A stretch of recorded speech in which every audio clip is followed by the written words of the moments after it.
Finish हो गया है ये वाले पेपर का। जो सेकेंड ईयर का पेपर है, आप सभी अपने आप को म्यूट कर लें। जो सेकेंड ईयर का पेपर था वो आपका बेसिक एलिमेंट्स ऑफ नेचुरोपैथी, ये फिनिश हो गया है। पर आज का दिन हमने इसलिए लिया है कि हम थोड़ा सा इसको रिवाइज कर लें, ठीक है। तो हम चाहते हैं ये सेशन थोड़ा इंटरेक्टिव हो जाए और जितने भी लोग जुड़े हुए हैं वो कुछ कुछ मुझे रिप्लाई भी करें और मैं कुछ कुछ इसमें से इम्पोर्टेंट आपको पूछ भी सकूं। रेडी?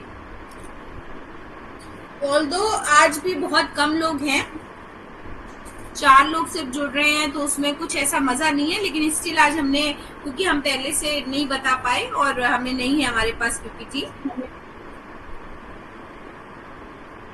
क्या कोई बता सकता है कि प्रिंसिपल क्या है नेचुरोपैथी का? बेसिक प्रिंसिपल क्या है नेचुरोपैथी का?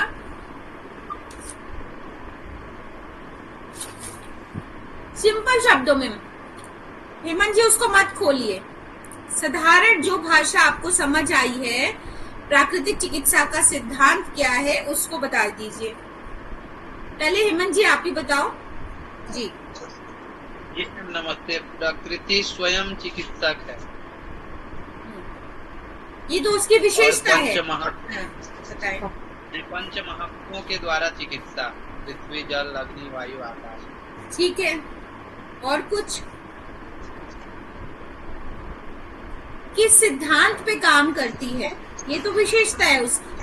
किस सिद्धांत पे काम करती है? नमस्कार डॉक्टर जैस।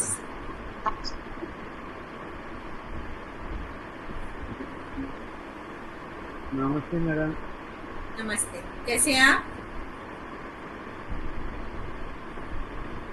हेलो।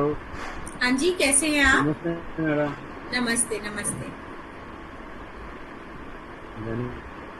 धन्यवाद, ठीक है, चल रहा है जी। नहीं madam,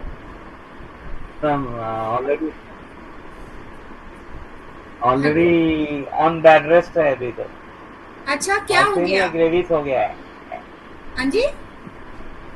in hospital they are said me 1 year only bed rest, no working, सिर्फ दवाखाना संभालना और रेस्ट करना है। अच्छा। Myasthenia gravis. Myasthenia gravis. ओहो। I lost my vision. I lost my hearing. ओहो। And I lost my tongue taste also. And all muscles are paining now. So they yesterday they told me again re-admit to hospital. I said no. Now it is difficult to admit in hospital because one time they admitted, they taken from me under 1,25,000. Made 5 MRIs for my brain, and they are saying they are having I'm having this myasthenia gravis, so I'm not eligible to memory loss. That is a 100% big problem for me. In 30 minutes, what I done work, I forget that. ये तो बहुत बहुत बुरा नुकसान है, बाप रे बाप। अभी 4 महीने से है। अभी ऑलरेडी काफी सारा संशोधन चल रहा है हमारे पास, हमारे आयुर्वेदा के आचार्य हैं, उन्होंने कहा कि ठीक हो जाएगा because receptors are not working in credential way. Brain में क्रेडेंशियल का जो रिसेप्टर्स है, receptor 2, receptor 3, receptor 8, then US में भी मेरा फाइल दिया हुआ है because I am student of Washington University DC 1770. So they say receptors are failed. So if you come in US again, we'll retry for that. They are not having confirmation. और India में हर hospital में 7,000 से 10,000 patient है अभी। मुंबई में जितनी भी hospital हैं, सारी हॉस्पिटलों को मैंने चक्कर मार दिया, but first they was not ready to reply कि what disease I'm having. Only just those people was told me that I'm having this is name is myasthenia gravis, and in this disease I lost my hearing, I lost my eyes vision. Now one eye I'm having 30% vision only with glass. one eye is no vision, but I'm at least one eye I'm working, no problem for that. And memory, they say you can't complement, and only they are giving steroid medicines to recovery.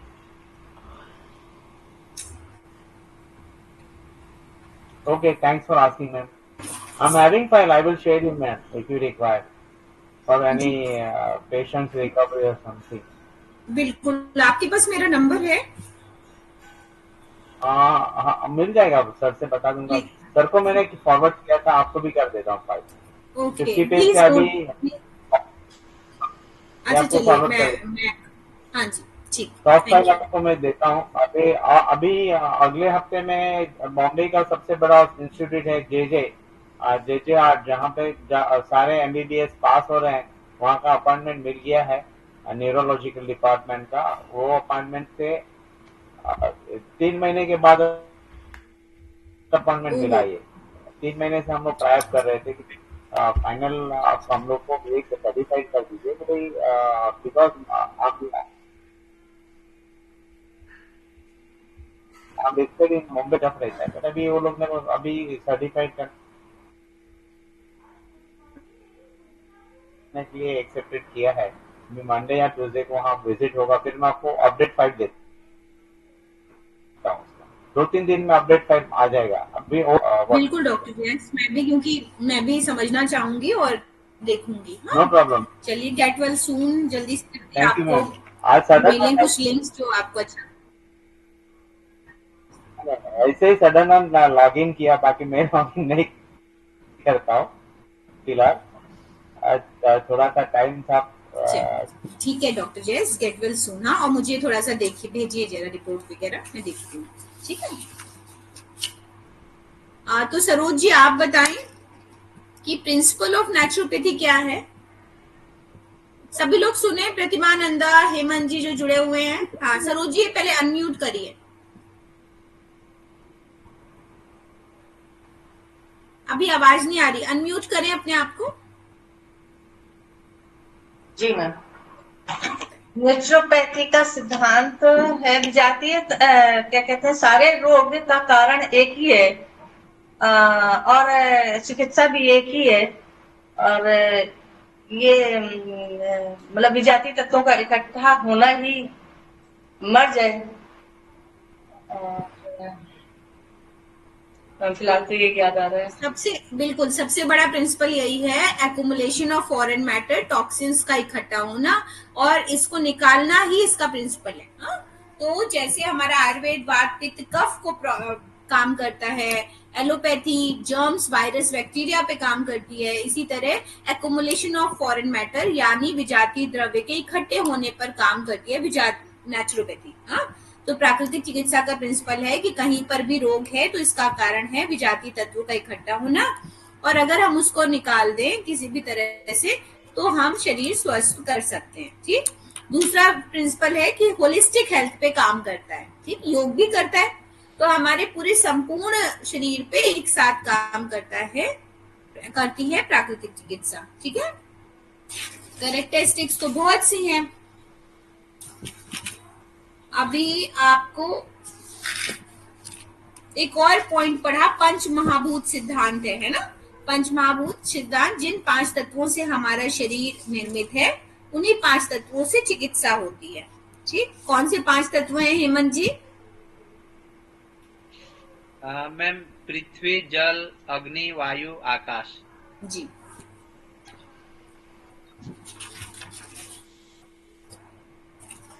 तो अगर हम आकाश तत्व की बात करें, उसकी चिकित्सा हम कैसे करते हैं? कैसे कहेंगे कि हमारे शरीर में आकाश तत्व की कमी है और हम आकाश तत्व चिकित्सा कर रहे हैं? प्रतिमा नंदा जी, आप बताएंगे।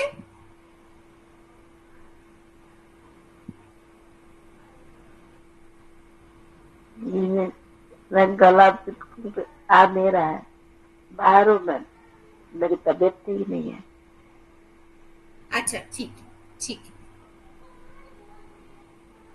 मैम, जैसे मानसिक रोग होते हैं तो उनके लिए आकाश तत्व की कमी से ही होते हैं, और उनकी चिकित्सा व्रत उपवास वगैरह से करवाई जा सकती है।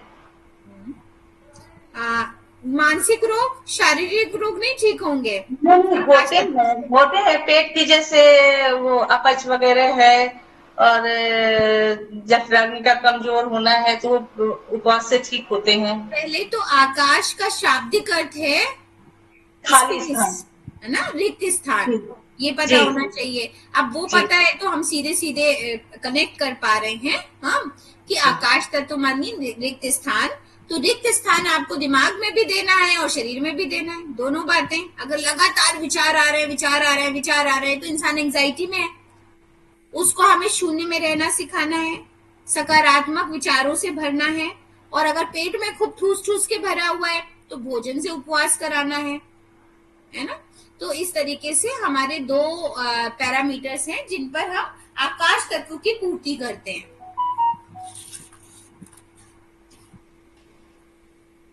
एक ही कारक और विकार का सिद्धांत क्या कहता है? एक ही कारक और विकार का सिद्धांत।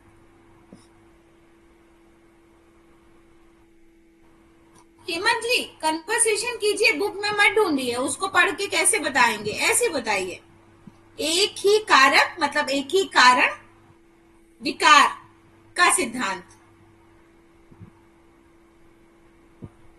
जी मैम, ये समझ में नहीं आ रहा है। अच्छा, मतलब गट हेल्थ, हाँ बताइए सरोज जी। गट हेल्थ, वही इसी के विकार होने से होना ही कारण है। गट हेल्थ में अगर कमी आती है तो वही कारण होता है, और उसी का स्वस्थ होना कारक विकार का सिद्धांत है कि एक ही कारण है और एक ही उपचार है। पूरे शरीर में कुछ भी है, एस्थमा है, आर्थराइटिस है, गैस्ट्राइटिस है, एसिडिटी है, माइग्रेन है, एक ही कारण है। जी जी मैम, तत्वों का इकट्ठा होना एक ही उपचार है। क्या विजातीय तत्व को बाहर निकाल। जी जी जी मैम, समझे? तो यही तो एलोपैथ है कि पर उसमें क्या जीवाणु को ढूंढ रहे हैं, जीवाणु को बाहर निकाल दीजिए। अब शरीर ऐसा नहीं जानता ना कि ये वही जीवाणु है, तो वो सारे जीवाणुओं को बाहर निकाल देता है एक ही गोली से। अब वो जो पॉजिटिव हमारे गुड बैक्टीरियाज थे, पॉजिटिव वायरस थे शरीर के लिए, वो भी मर जाते। तो हमारा इम्यूनिटी कमजोर हो जाता है, जो प्राकृतिक चिकित्सा में नहीं होता। हमारी मिट्टी की पट्टी या भाप स्नान भी ये नहीं जानता है कि हमको यहाँ पर भाप पहुंचानी है। वो पूरे शरीर पे भाप पहुंचाता है, और जहां कहीं भी गंदगी है वो निकल जाती है, और जहां गंदगी नहीं है वो शरीर और शुद्ध हो जाता है। तो सिंपल फंडामेंटल है ना, समझने की बात है। कौन सा ऐसा लीजेंडरी लीडर है जिसके भारतवर्ष का जिसको बहुत सम्मान प्राप्त है? नेचुरोपैथी के लिए उनका नाम जाना जाता है इतिहास के लेवल पे। लुई कुने तो जर्मनी के थे। भारतवर्ष महात्मा गांधी, ठीक है। अभी प्राकृतिक चिकित्सा दिवस कब मनाया जाता है? 24 जून ऐसे ही मनाया जाता है कुछ में। नहीं तो गलत बात है। हाँ, नेचुरोपैथी डे तो पता होना चाहिए, और नेचुरोपैथी डे आ भी रहा है, आने वाला है, और नवंबर में ही होता है। अभी भी पता ना हो तो गलत बात है। फिर पहले तो पढ़ रहे हैं आप, तो सब टॉपिक पढ़ रहे हैं। 18 नवंबर को मैम मनाया जाता है। जी, 18 नवंबर को है, और ये 7वां प्राकृतिक चिकित्सा दिवस है। इसके पहले सभी लोग 2 अक्टूबर महात्मा गांधी के जन्म दिवस वाले दिन प्राकृतिक चिकित्सा मनाते थे। तो कल मेरा दूरदर्शन टीवी में एक इंटरव्यू भी है प्राकृतिक चिकित्सा से रिलेटेड, जो 18 नवंबर के उपलक्ष्य में है, और वो 15 को टेलीकास्ट होगा, ठीक है। और 18 नवंबर को इंटरनेशनल नेचुरोपैथी ऑर्गेनाइजेशन की ओर से एक ह्यूज प्रोग्राम दिल्ली के तालकटोरा स्टेडियम में हो रहा है, जिसमें मैं जा रही हूँ, ठीक है। आपको ये पता होना चाहिए, और पूरे देश में सेलिब्रेशंस हो रहे हैं। तो आप भी प्राकृतिक चिकित्सक होने के नाते 18 तारीख को कुछ कीजिए अपने वैसे, जो प्राकृतिक चिकित्सा के लिए आप कर सकते हैं। कि जैसे महात्मा गांधी ने अपनी बात को दूर दूर तक पहुंचाया, क्योंकि महात्मा गांधी जी ने 18 नवंबर को all India nature cure trust के वो लाइफ टाइम मेंबर बने थे उस दिन ही। इसलिए गवर्नमेंट ने 2 अक्टूबर को स्वच्छता अभियान घोषित कर दिया, जिसको हम लोग मनाते थे, और इसको नेशनल नेचुरोपैथी डे डिक्लेयर कर दिया। अब ये इंटरनेशनल नहीं है, तो जिस तरीके से काम हो रहा है या काम कर रहे हैं तो इंटरनेशनल भी हो जाएगा। क्लियर है अभी? तो हर प्राकृतिक चिकित्सक को ये बात पता होनी चाहिए। और महात्मा गांधी ने पुणे में उली कंचन में सबसे पहले प्राकृतिक चिकित्सा सेंटर खोला, ये भी पता होना चाहिए। क्या क्या उन्होंने ठीक किया, किस किस चीज पे अपने वो मैनेजमेंट करते थे प्राकृतिक चिकित्सा द्वारा, अपनी किस किस बीमारियों का मैनेजमेंट वो बिना एलोपैथी किए प्राकृतिक चिकित्सा द्वारा करते थे। ये सब क्वेश्चन बहुत इंपॉर्टेंट है, उनकी ऑटोबायोग्राफी में है और आपको जब कब ये मिल जाएंगे कहीं ना कहीं। महात्मा गांधी भयानक कब्ज से पीड़ित थे और उनको माइग्रेन रहता था, तो वो अपनी इस परेशानी के लिए एलोपैथ का उपचार ना लेकर के नेचुरोपैथी में मिट्टी की पट्टी पेट पर और माथे पर लिया करते थे, लगभग डेली लिया करते थे, है ना।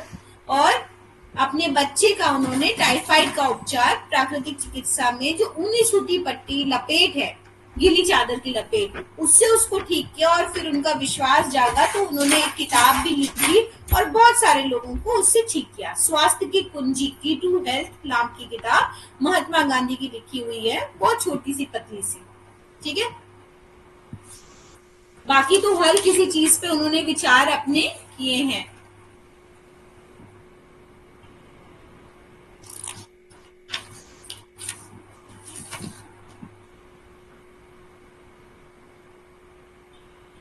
कितनी तरह की चिकित्सा प्राकृतिक चिकित्सा में आती है, कुछ भी नाम जो याद हो, कितनी तरह की चिकित्सा आती है प्राकृतिक चिकित्सा के अंतर्गत? जल चिकित्सा, वायु चिकित्सा, धूप चिकित्सा, मिट्टी चिकित्सा, कलर चिकित्सा। पेज नंबर 16 खोलिए, पढ़ाया गया है आपको लेकिन फिर भी खोलिए। 19 चिकित्सा लिखी हुई है, 19, है ना। 19 चिकित्सा पद्धतियां लिखी हैं जो प्राकृतिक चिकित्सा में आती हैं। जो 5.5 साल का कोर्स करते हैं उनको वो सारी चिकित्सा पद्धतियों की नॉलेज होती है। एक्सपर्टाइज अब किसी में भी करें, और मैंने 3.5 साल का करने के बाद ये सब चिकित्सा में स्पेशलाइजेशन अलग अलग सेंटर से किया, ठीक है। तो आपको कहीं ना कहीं इन सब शब्दों का ज्ञान होना चाहिए। मैं फिर पढ़ देती हूँ एक बार। रंग चिकित्सा, सूर्य किरण चिकित्सा आपने बोली, मालिश चिकित्सा, मसाज चिकित्सा विद एक्यूप्रेशर या जिसे कहते हैं मर्म चिकित्सा, है ना। आयुर्वेद में हर मर्म पॉइंट है, उनकी नॉलेज होनी चाहिए। उपवास चिकित्सा वो आकाश चिकित्सा में ही आ गई। भौतिक चिकित्सा मतलब फिजिकल थेरेपी, जिसमें आपको एक्सरसाइज की नॉलेज होनी चाहिए। फिर ऑस्टियोपैथी मतलब हड्डियों को ऐसे अलाइनमेंट से मोड़ना या स्ट्रेच करना जिससे वो ठीक हो जाए, ऑस्टियोपैथी। फिर क्या है, चीरो चिकित्सा नहीं, कीरो चिकित्सा होगी। कायरो प्रैक्टिस जो करते हैं, नसों का ज्ञान करके ऐसे कट बोलते हैं ना, वो सब भी आजकल सब सिलेबस में आने लग गया है और वो भी प्राकृतिक चिकित्सा है। रेदर देन मेडिकेशन सब कुछ नेचुरोपैथी है। ये गलत लिखा है, चीरो चिकित्सा मतलब कायरो प्रैक्टिस होगी।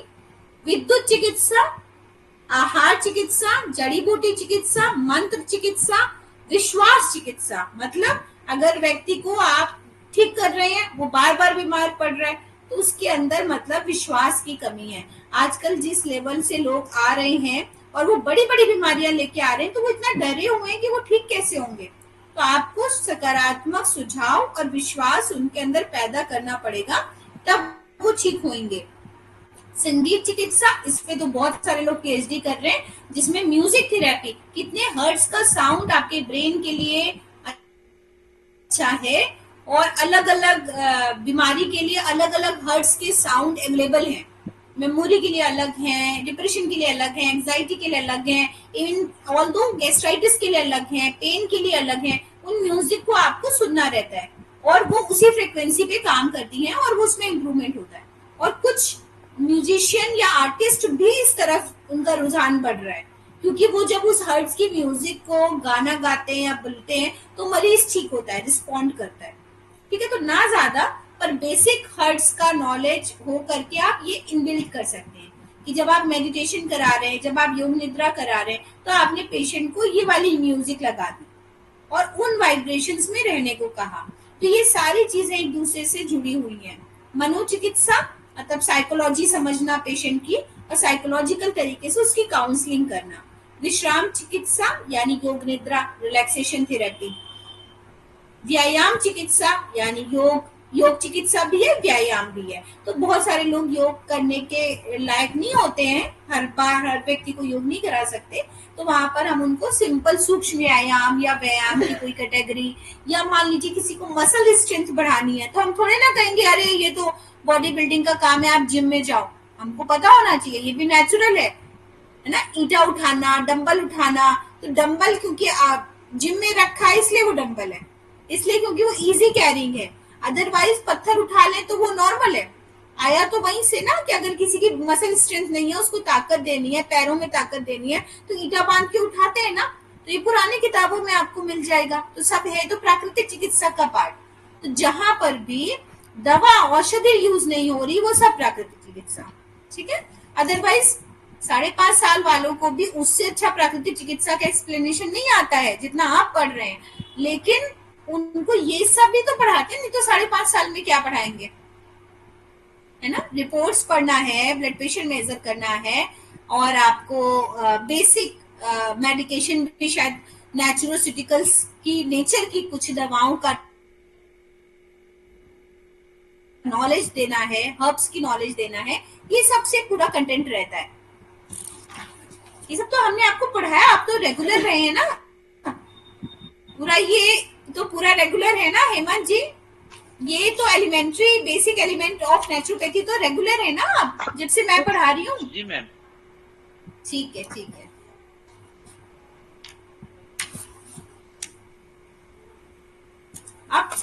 अब इम्पोर्टेंट बात क्या है, संपूर्ण शरीर के शुद्धिकरण के लिए कितनी तरह के विकार होते हैं, और आजकल कोई बीमार है तो सारे तरीके के विकार मिलते हैं, पढ़ाए थे ना।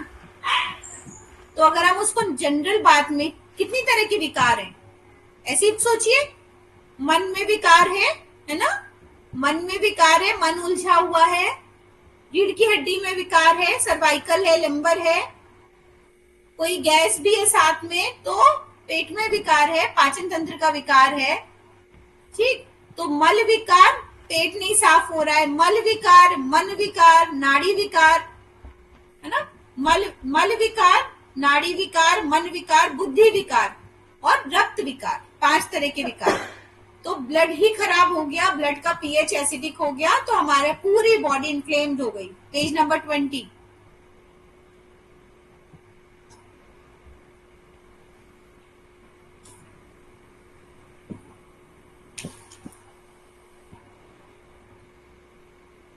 और शरीर शुद्धि की 6 विधियां जिनको हमने जोड़ लिया योग से, इसमें लिखा है प्राकृतिक चिकित्सा में शरीर शुद्धि की 6 विधियां बनाई जाती हैं।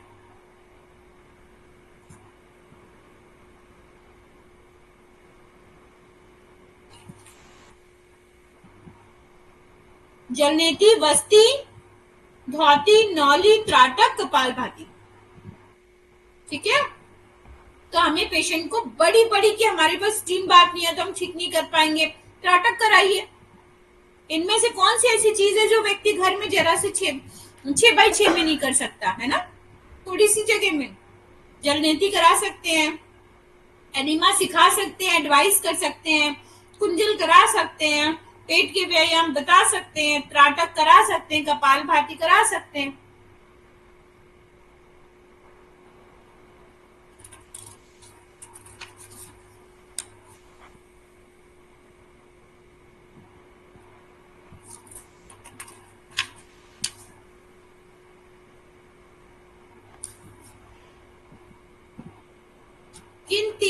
किन चीजों से मिलकर पूरा कंप्लीट हेल्थ बनी है, कितनी चीजों से मिलकर बनी है बताइए।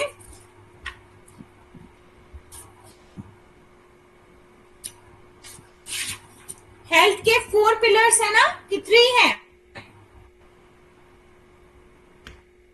4 पिलर्स है ना, बताइए 4 पिलर्स।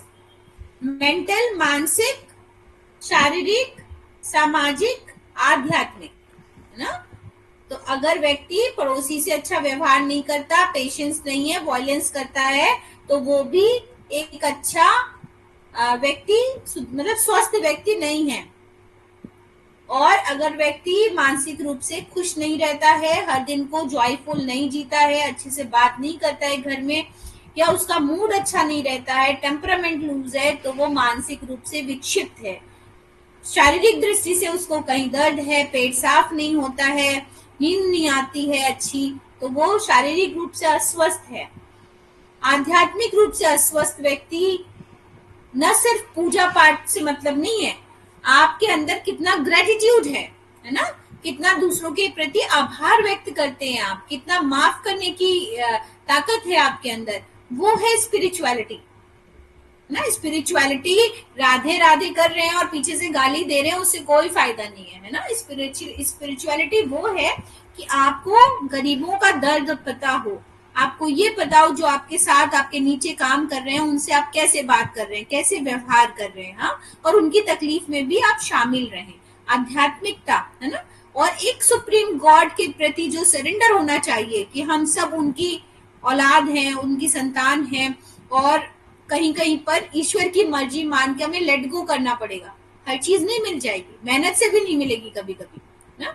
तो वो कोई और व्यक्ति ऊपर बैठा ही हमारी दुनिया को चला रहा है, ये मानना पड़ेगा कहीं ना कहीं।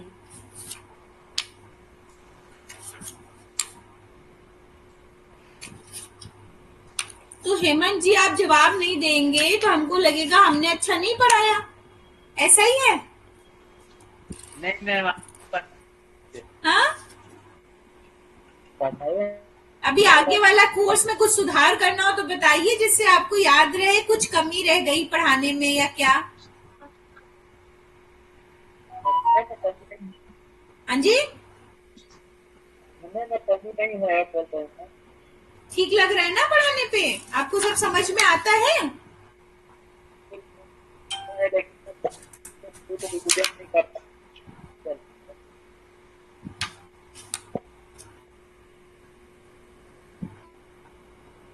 जल पीने के क्या नियम होते हैं बताइए?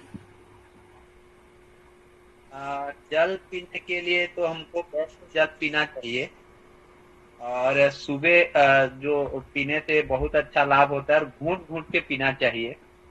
खाने के 1 घंटे बाद पीना चाहिए, और एक दिन में 2 से 3 लीटर तक पानी पीना चाहिए। और जैसे कफ प्रकृति होते हैं जिनको ठंडे के दिनों में थोड़ा कुनकुना पानी पीना चाहिए। हेलो हेलो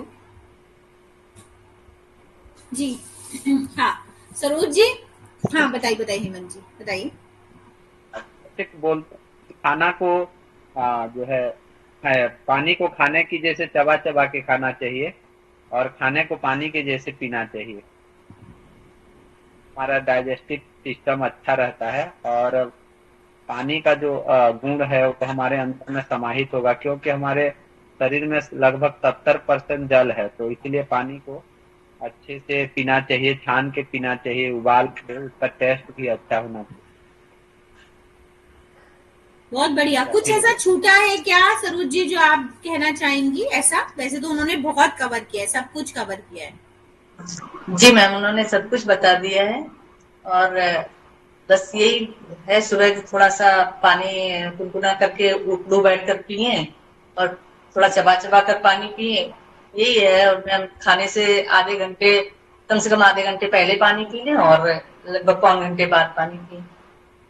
क्यों, इसका आंसर कोई दे सकता है? क्यों खाना खाने के गैप करना चाहिए, पहले भी और बाद में भी?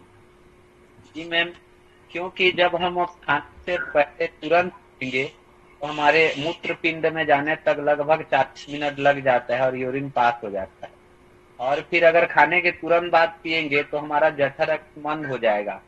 जबकि हम खाने के 45 मिनट तक हमारे पाचन अच्छी से हो जाए, फिर जब खाना पेस्ट बच जाए, फिर अगर पानी पीते हैं तो खाना को अच्छे से पाचन करके रस रक्त मांस मेद अस्थि मज्जा पर्यंत धातु पुष्ट होते हो, इसीलिए 45 मिनट के बाद पीने के लिए बताया। हेमंत जी पहले क्यों नहीं पीना चाहिए, फिर से बताइए। पहले क्योंकि जब हम पी लेते हैं तो हमारे लगभग मूत्र पीली जो है ना वो 40 मिनट लग जाते हैं, तो 40 मिनट पहले पियेंगे तो वो जाके निकल जाएगा टॉक्सिन आदि, फिर हम पियेंगे खाना खाएंगे तो ठीक रहता है, ऐसे सुने हैं। बहुत बढ़िया आंसर है। जी देखिए शब्द कोई भी हो, जो कंटेंट है ना, कंक्लूजन सही निकल रहा है तो मतलब हमें ज्ञान है, हमें जी। समझ आया, है ना। जी जी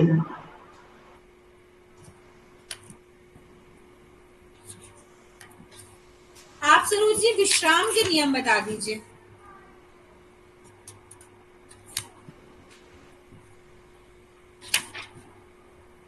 विश्राम के नियम बताइए।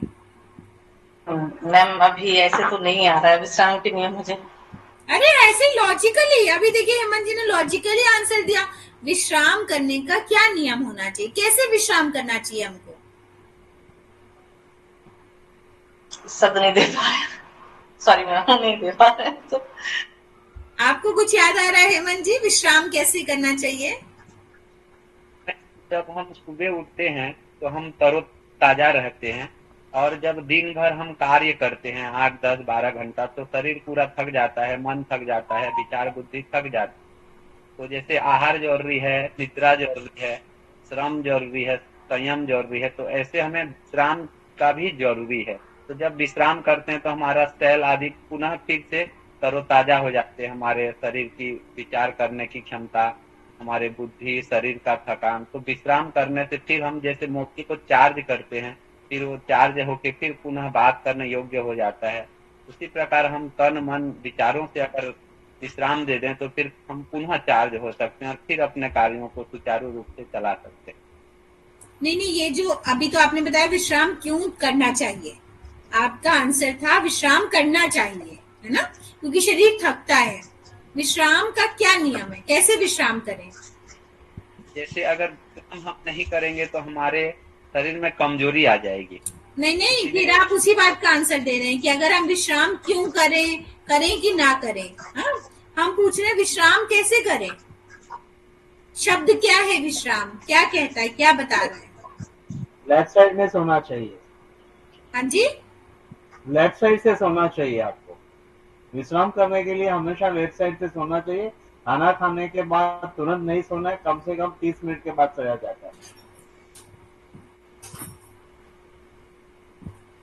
डॉक्टर नीतू के नाम से आप हैं, क्या नाम है आपका?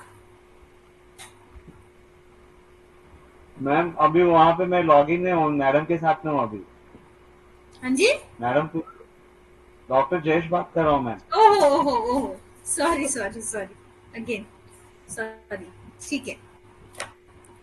देखिए सबसे अच्छा क्या होता है जब आप विश्राम करते हैं ना, तो पूरे शरीर को बंद आंखों से देखना, जैसे योग निद्रा। हाँ, या जो दर्द वाली जगह है, जब हम थकते हैं समय के साथ साथ दिन के साथ, तो अगर हम लेट करके अपनी श्वास, अपनी चेतना, अपने पूरे शरीर को विजुअलाइजेशन टेक्निक पे डालें, एक्सेल करें कि मेरी थकान बाहर जा रही है, मेरा तनाव बाहर जा रहा है, तो हम फिर से लाइवली उठते हैं।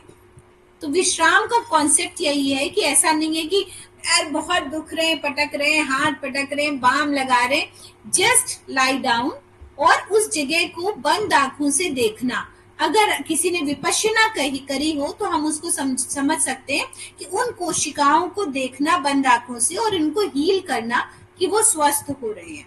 तो this is the definition of relaxation, विश्राम। और इसका सबसे अच्छा उदाहरण होता है योग निद्रा का अभ्यास। पूरे शरीर को देखें, आइदर उस अंग को देखें विशेष जो थक चुका है, वो वापस से पुनः ऊर्जित हो जाएगा। अगर किसी को कंधे में दर्द है, तो अगर आप उसको हील नहीं करेंगे तो समय रहते वो धीरे धीरे एक्युमुलेशन करके सर्वाइकल में कन्वर्ट हो जाएगा। और अगर आप उसको एक्सरसाइज करेंगे तो वो और एक्सर्ट होगा। उसको जरूरत है सिर्फ रिलैक्सेशन की।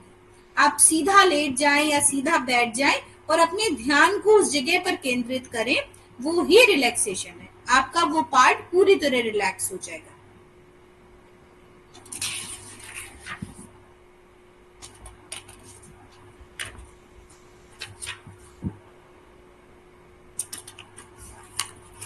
प्रतिरक्षा प्रणाली क्या है? What is immune system?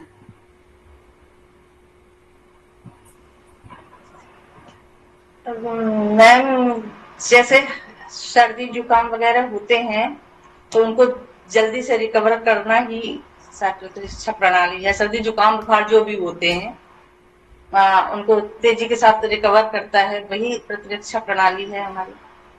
मतलब प्रतिरक्षा प्रणाली कहाँ है? गट हेल्थ हमारे पूरे शरीर में है ना। गट हेल्थ की बात नहीं है। गट हेल्थ एक इम्पोर्टेंट रोल प्ले कर सकता है इम्यूनिटी में, पर पूरे शरीर में एक प्रतिरक्षा तंत्र फैला हुआ है ना। हमारा शरीर बहुत छोटी छोटी कोशिकाओं से मिलकर बना है। कोशिकाएं मिलकर के ऊतक बनाती हैं, टिश्यूज बनाती हैं, और एक सेट ऑफ सेल्स मिलके कई टिश्यूज मिलके ऑर्गन बनाते हैं। ऑर्गन मतलब एक एक अंग, कई सारे अंग मिलके सिस्टम बनाते हैं, और एक एक सिस्टम किसी ना किसी तरह का कार्य करता है। तो कई सारे सिस्टम मिलकर के पूरी हमारी ह्यूमन बॉडी बनाते हैं। तो उसमें से जैसे डाइजेस्टिव सिस्टम है, पाचन तंत्र संस्थान है, इसी तरह हमारा ब्रीदिंग है, रेस्पिरेटरी सिस्टम है, सेंसरी सिस्टम है ना, और आपका डाइजेस्टिव सिस्टम है। ऐसे करके सिस्टम्स है। तो नर्वस सिस्टम है, स्केलेटल सिस्टम है, रिप्रोडक्टिव सिस्टम है, प्रजनन तंत्र, हाँ, जो कि सारी की सारी कोशिकाएं और टिश्यूज क्या है, बच्चा पैदा करने के लिए सारे पूरा डिजाइन है। एक्सक्रीटरी सिस्टम है, आपका किडनी है, यूरिनरी ब्लैडर है, यूरेटर है, ये उसमें आता है, उसकी स्टडी करते हैं। ठीक है। तो इसी तरह पूरे शरीर में फैला हुआ एक तंत्रिका तंत्र है, जो हमारे ब्रेन में भी गया है, हमारी गट में भी गया है, हमारे ऑर्गन्स में भी गया है, हमारी स्किन पे भी आया है। ठीक है। तो वो ही तंत्र हमारी सारी बीमारियों से हमारी रक्षा करता है, और वो मजबूत होता है तो हमारा शरीर स्वस्थ होता है।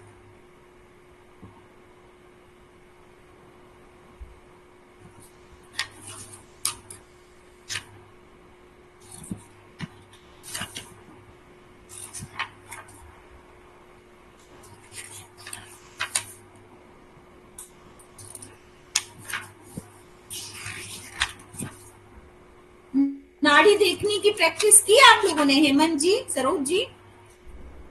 जी मैम, उस दिन क्लास में मैं नहीं जुड़ पाया था मैम, लेकिन दूसरों से, कुछ वैद्य लोगों से सीखा है थोड़ा मोड़ा। Practice makes man perfect. नाड़ी देखना, ब्लड प्रेशर मेजर करना, ये सारी चीजें जितनी आप बार बार करेंगे उतनी आएंगी। ठीक है। या जैसे मैं प्राणिक हीलिंग सीखी, तो एनर्जी बॉडी को रीड करना, तो ऑरा को रीड करना, हाथों की सेंसिटिविटी बढ़ा के फील कर लेना कि लैपटॉप की एनर्जी अच्छी है, कि मोबाइल की, कि किताब की एनर्जी अच्छी है। बेशक किताब की एनर्जी अच्छी है ना।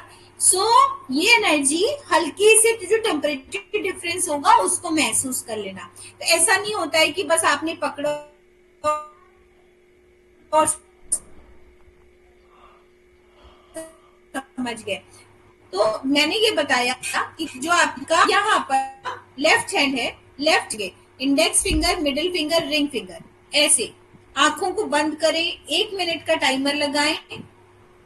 अगर इसके नीचे पैल्पिटेशंस, इसके नीचे पैल्पिटेशंस और इसके नीचे पैल्पिटेशंस अगर रिदमिक है तो वहां में क्या बढ़ा हुआ है वो आपको उससे पता चलेगा। तो यहाँ पर आप रखेंगे तो कौन सी नाड़ी इरेगुलर चल रही है, कौन सी तेज चल रही है, कौन सी धीमे चल रही है, उसको आप पहले नोटिस करें कि आपको ये समझ भी आ रहा है कि नहीं। जब आपको ये जो फड़कना है ये समझ आने लगे कि हाँ सच में एक उंगली के नीचे अलग तरह का है, दूसरी उंगली के नीचे अलग तरह का है, तीसरी उंगली के नीचे अलग तरह का है, फिर कितना तेज है, धीमा है, इसको नोटिस करें। हाँ, तो पहले तो अपने ही हाथ को दिन में 3-4 बार पकड़ के समझें और 1 मिनट में उसको देखें कि 72 बार पल्स है। पहली बात तो 72 बार धड़क रहा है। हाँ, 72 हो सकता है, 80 हो सकता है, इधर 65-70 हो सकता है। हाँ, ऐसा नहीं है 72 ही आएगा एक्यूरेट। 1 मिनट का टाइमर लगा के आपने इसको नोटिस किया। फिर दूसरा क्या नोटिस किया, वात पित्त कफ कि तीनों क्या बराबर से पैल्पिटेट कर रही हैं, या एक उंगली के नीचे डिग डिग डिग डिग डिग डिग डिग डिग तेज तेज आ रहा है, या दूसरी उंगली की तीसरी उंगली के नीचे आ रहा है। तो उससे आप बता पाएंगे कि वात पित्त कफ किसका प्रकोप शरीर में ज्यादा है। और तब आप जब पेशेंट को पूछेंगे कि क्या आपको अम्ल पित्त रहता है या खट्टा खट्टा पानी आता है या बेचैनी है, तो आप उसको पकड़ लेंगे। वैसे तो वो व्यक्ति बता ही रहा होगा सारे सिम्टम, लेकिन आप इस तरीके से भी उसको देख सकते हैं। जी मैम, जैसे उंगली रखने का तरीका है, एक तरह तो ऐसे पकड़ सकते हैं जैसे डॉक्टर्स देखते हैं, और एक ये ऐसे है। तो हमें किस तरह से उंगली रखनी चाहिए? उंगली बदल जाएगी ना ऐसे करने से। अगर ऐसे करेंगे तो ये ऊपर चली जाएगी, और ऐसे करेंगे तो ये नीचे चली जाएगी। हमने तो ऐसे ही पकड़ा है हमेशा, मैं देखती हूँ फिर भी कि आप क्या कहना चाह रही हैं। जैसे कभी डॉक्टर के पास जाइए तो वो इस तरह से पकड़ते हैं, इंडेक्स ऐसे। फिंगर थंब की ऊपर। साइड है जी, और ऐसे वो नीचे आ जाएगी जब हम अपने हाथ में ऐसे करेंगे तो। हाँ, ठीक है, क्वेश्चन जी। टू बी नोटेड, आपको रिप्लाई अगली क्लास में मिलेगा। क्योंकि हमारे जो आयुर्वेदाचार्य जी आते हैं तो मुझे उनसे कंसल्ट करना पड़ेगा और एक बार बारीकी से बात देखनी पड़ेगी। जी मैम, जी। दूसरा, ऐसे ऐसे नहीं होना चाहिए, हाथ हिल जाता है, मतलब आपका ये सपोर्ट होना चाहिए। कहीं पे भी रखा है तो जी। एल्बो पे आपका भी सपोर्ट, मेज पे, और व्यक्ति का भी, है ना? वही तो, ये ऐसे आता है। हाँ, मैं समझ पा रही हूँ आप क्या कह रहे हैं। जी। ठीक है। जी मैम। में हमारे पैद लोग, तो ये फिंगर है ना, ये हमारा तर्जनी, इससे ही वायु का जो, क्योंकि ये हमारा वायु तत्व है, तो इससे अगर करने ज्यादा अनुभव में आता है, ऐसे बोलते हैं। हाँ, तो वात पित्त कफ, यही मैंने अभी बताया। तो वात पित्त कफ को ऐसे रखेंगे ना। ये राइट अंगूठे का जो है ना, ये तर्जनी अंगुली, तो इसमें होना चाहिए, और महिलाओं का लेफ्ट में और पुरुष में पकड़ते।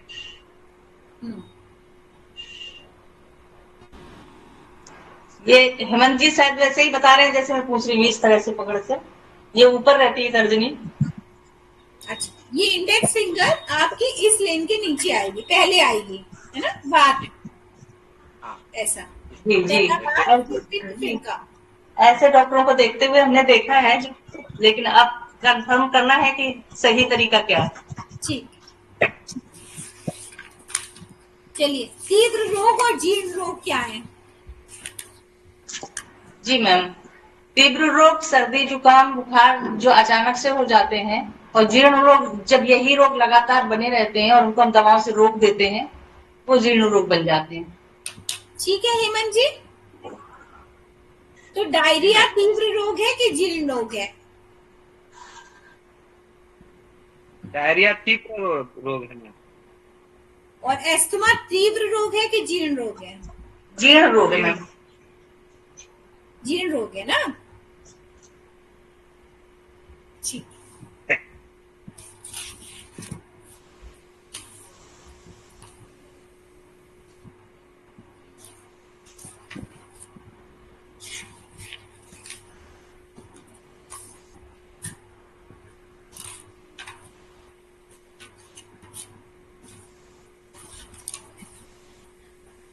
किसने किसने प्राकृतिक चिकित्सा में क्या क्या लिया है? सरोज जी, आपने प्राकृतिक चिकित्सा में कोई चिकित्सा ली है अभी तक? जी मैम, मैंने जल चिकित्सा भी ली है, मिट्टी चिकित्सा भी ली है। कहाँ पर? मेरी ये जो दिल्ली साइड होता है, यहाँ पे मेरे दर्द महसूस होता था, तो ये मैंने ठंडी और गर्म शिकायत की थी पेट, तो उससे मेरे आराम हो गया था। ये लगभग 2 महीने पहले की बात, मतलब 3 महीने, जब मैं चोट नहीं लगी थी मुझे, उससे पहले मैंने लिया था, और अभी तक मैं ठीक हूँ। ये आपने खुद ही किया? मैंने खुद ही किया था मैम। घर पे? हाँ जी। और कोई डायग्नोस नहीं कराया, किसी डॉक्टर से नहीं कुछ भी नहीं किया था मैम मैंने, लेकिन मुझे जैसा कि आपने बताया था कि कहाँ पे कैसा हो सकता है, और यहाँ पे संभावना दिल्ली की होती है, ये जो पीठ साइड में जाता है, तो मैंने उसी के अनुसार किया था और मेरा ठीक भी हो गया था। और कोई चिकित्सा ली? और मिट्टी चिकित्सा मैंने ली, भाप वाली भी ली थी मैंने, घड़ी में कंबल लपेट के और सर पे ठंडा पानी वाला, लेकिन मुझे कोई समस्या नहीं थी, मैंने बस चिकित्सा ली थी। पैरों का गर्म नहाना वो भी ली थी और मिट्टी चिकित्सा भी ली मैंने। लेकिन वो कोई ऐसी समस्या मेरी नहीं थी, तो उसका फीडबैक मैं कुछ नहीं दे पाऊंगी कि क्या हुआ, कुछ नहीं, अच्छा लगा, बस इतना ही है। पर ये मेरे समस्या थी, तो वो मुझे अच्छा लगा। कहीं बाहर जाके बाहर नेचुरोपैथी नहीं ली? नहीं मैम, कहीं नहीं, क्योंकि मेरी सास है ना, बूढ़ी है वो, बिल्कुल 95 साल लगभग की, उनको छोड़ के मैं कहीं जा नहीं सकती। तो परमानेंट उनकी देख रेख में रहना ही होता है, और अकेली ही वो उम्र में कोई दूसरा है नहीं, तो छोड़कर तो कहीं जा नहीं सकती मैं किसी का कहाँ ट्रीटमेंट। रहते हैं आप? मैं विष्णुपुरी, कानपुर। अच्छा, कानपुर से हैं आप। जी। ठीक है। हेमंत जी, आपने कभी प्राकृतिक चिकित्सा ली? जी मैम, मैं पतंजलि योगपीठ जैसे योग ग्राम में लिया था मैं। वहाँ पर कितने दिन के लिए गए थे? वहाँ तो 5-7 दिन के लिए गए थे एक पेशेंट को लेके। तो वहाँ पर मैं भी उसमें उनके साथ में जो है ना लिया था डिटॉक्सिफिकेशन के लिए। और ऐसे थोड़ा सा बाइक चलाते चलाते थोड़ा ज्यादा हो जाता है, तो कमर में दिक्कत था, तो थोड़े से कमर के लिए भी वहाँ पर ट्रीटमेंट लिया था। जिसको लेके गए थे उसको आराम आ गया? हाँ, उनमें फॉलो करने के लिए बोले, अंदर में थोड़ा सा अल्सर टाइप का था मैम, तो उनको खान पान में अपना सुधार, मिट्टी पट्टी पेट में ये सब बोले, और अपना ये आहार को अच्छे से रखना बोले। और उसमें 5-7 दिन किए थे, और बाकी अच्छा से जो उनको हर रोज एक गोली लेना पड़ता था, टेबलेट खाने से पहले सुबह शाम, तो वो नहीं ले रहा हूँ बोल रहे थे, ऐसे फॉलो किए तो आपने चिकित्सा अनुभव किया अपने ऊपर? जी मैम जी। मैम, मुझे फ्रैक्चर जो हुआ था, अब प्लास्टर निकल गया है। अब मैं इसके लिए क्या उपचार करूँ? थोड़ा सा टेढ़ा तो समझ में आ रहा है हाथ मेरा, सूजन भी है अभी, तो इसके लिए मैं क्या करूँ नेचुरोपैथी में? अभी तो गरम सिकाई कीजिए। जी। गरम मतलब 2 बार दिन में इप्सम सॉल्ट का यूज कर सकते हैं, इप्सम सॉल्ट डाल के। नहीं, वो मैं कर रही हूँ मैम। और खूनी सूदी पट्टी बांधना शुरू करिए एक बार। अच्छा अच्छा कॉटन जी। कोल्ड बैंडेज, अंदर ठंडी पट्टी निचोड़ी और पूरे नहीं, हाथ में बांधी, उसके हाँ। ऊपर ऊनी सूखी पट्टी बांधी और 1 जी। घंटे बाद खोल दी। ठीक है? जी तो जी इससे आपको काफी अच्छा रहेगा। बाकी जी। एक्सरसाइज और थोड़ी सी मसाज, इतना मसाज मसाज कर सकती हूँ? कर सकते हैं। जी जी मैम, ठीक है? Thank you. मैं एक एक्सीडेंटल केस है। एक सिस्टर के पैर के थाई में जो है ना एक ट्रैक्टर का चक्का चल गया, तो उसमें पूरा काला काला जो है जांग में ब्लड जमा हो गया है। तो डॉक्टर बोल रहे हैं हड्डी वड्डी में कोई दिक्कत नहीं है, तो बस ऑपरेशन करके निकालना पड़ेगा वहाँ की ब्लड को। तो ऐसे नेचुरोपैथी में वहाँ कुछ हम इलाज कर सकते हैं क्या मैम? 48 घंटे तक ठंडी सिकाई की थी, 2 दिन पूरा ठंडी ठंडी हाँ, वो बर्फ में किए थे मैम, 2 दिन। बर्फ से की थी। अभी दर्द नहीं है?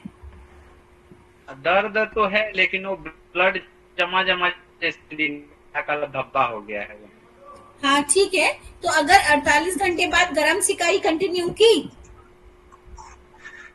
गरम सिकाई तो नहीं पता है मैम उनको, केवल बर्फ में बोले थे डॉक्टर कि बर्फ में सिकाई के लिए। तो मैं बोला कि फिर जो पानी जैसे छींचा लगाते हैं, तो पढ़े थे कि सेल जो है, फिर जो पास वाले सेल हैं उन सेल को ठीक करते हैं, पढ़े थे। तो मैं बोला कि फिर गरम सिकाई करने से लाभ होता है कहता। बाकी वो लोग डॉक्टर खाएंगे बोल रहे थे। नहीं, तो अगर आपको कराना है ऑपरेशन, तो अगर आप इंतजार कर सकते हैं तो दिन में 3 बार कम से कम गरम गरम गुनगुन, मतलब जितना सहने लायक गरम हो, 40 डिग्री के आसपास, उतना 15-20 मिनट उस ऑर्गन को डिप करा के सिकाई कीजिए, टॉवल डाल के नहीं। मतलब या फिर टब में बैठ जाए वो, तो वो हिस्सा अंदर आएगा जांग का, है ना, और पूरा पूरा पानी में मर्ज रहे। तब आप करो, 7 दिन करके देखो, दिन में 3 बार सिकाई हो और कम से कम 1 या 2 बार आप टब के अंदर बैठे हो, वो जगह पानी से डिप रहे। अगर टब में ऐसी सिंगल हो सकती है तो ठीक है, मुझे लगता है जो आज जगह आप बता रहे हैं वो टब के अंदर बैठने से होगा। जी जी ठीक है, ये कराइए, फिर बताइए। और एक सिर्फ उस जगह का फोटो मुझे शेयर करिए, एक बार देखूं क्या है। मैम एचबी जी भी मैम, कम नंबर होता है केसेस में होता है ऐसा। जब भी पेशेंट का एचबी कम होता है एक्सीडेंट केसेस में, तो उनको जी। Brown dark violet colour and brown colours के पैचेस हो जाते हैं। उसको हम लोग यहाँ पे लेप स्वेदन करते हैं, यहाँ अपनी मिट्टी का स्वेदन करते हैं, उसे भी हो जाता है, बट वो टेक टाइम। बैंडेजेस और मड भी हेल्प करेगी। हॉट एंड कोल्ड बैंडेज जो सरोज जी को बताई है, पट्टी और मिट्टी का लेप भी मदद करेगा, पर ये भी करना पड़ेगा क्योंकि वहां पे जो एक्यूमुलेशन है उसको हटाना पड़ेगा।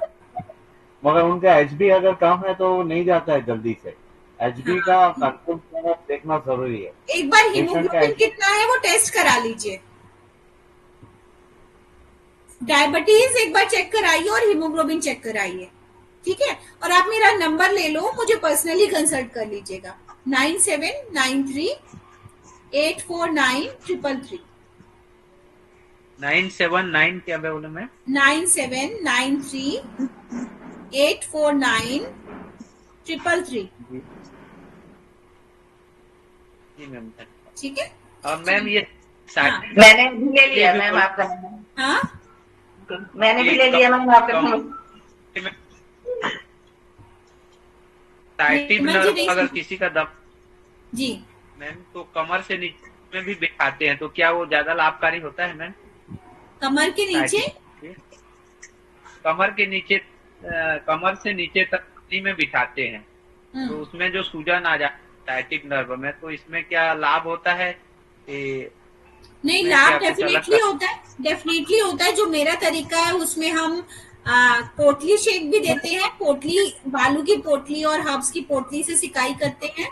एक्यूप्रेशर टेक्निकल मसाज है, उसमें फर्मेंटेशन है गर्म ठंडा, टब में बाद में बिठाते हैं क्योंकि अगर डिस्क बल्ज होती है तो बढ़ जाता है। तो पहले मैनुअल ट्रीटमेंट देते हैं, मतलब सिकाई पीछे से बहुत जरूरी है और डाइट का भी रोल है। तो पीछे से सिकाई मसाज होती है। मेरे YouTube चैनल पे पर्टिकुलर मसाज है साइटिका की, आप मुझे भेजिएगा, मैं भेज दूंगी। पर प्रॉमिस ये है कि मुझे फीडबैक चाहिए प्रॉपर। आप जिसकी भी चिकित्सा कर रहे हैं तो उसका नाम, पता, फोन नंबर और उसको इतने दिनों में ये चिकित्सा करके लाभ हुआ, ठीक है। ठीक, so thank you so much. अगली क्लास के लिए नए नोट्स के साथ मिलते हैं। धन्यवाद मैम। Thank you. नमस्ते मैम। नमस्ते। जगन्नाथ टेस्ट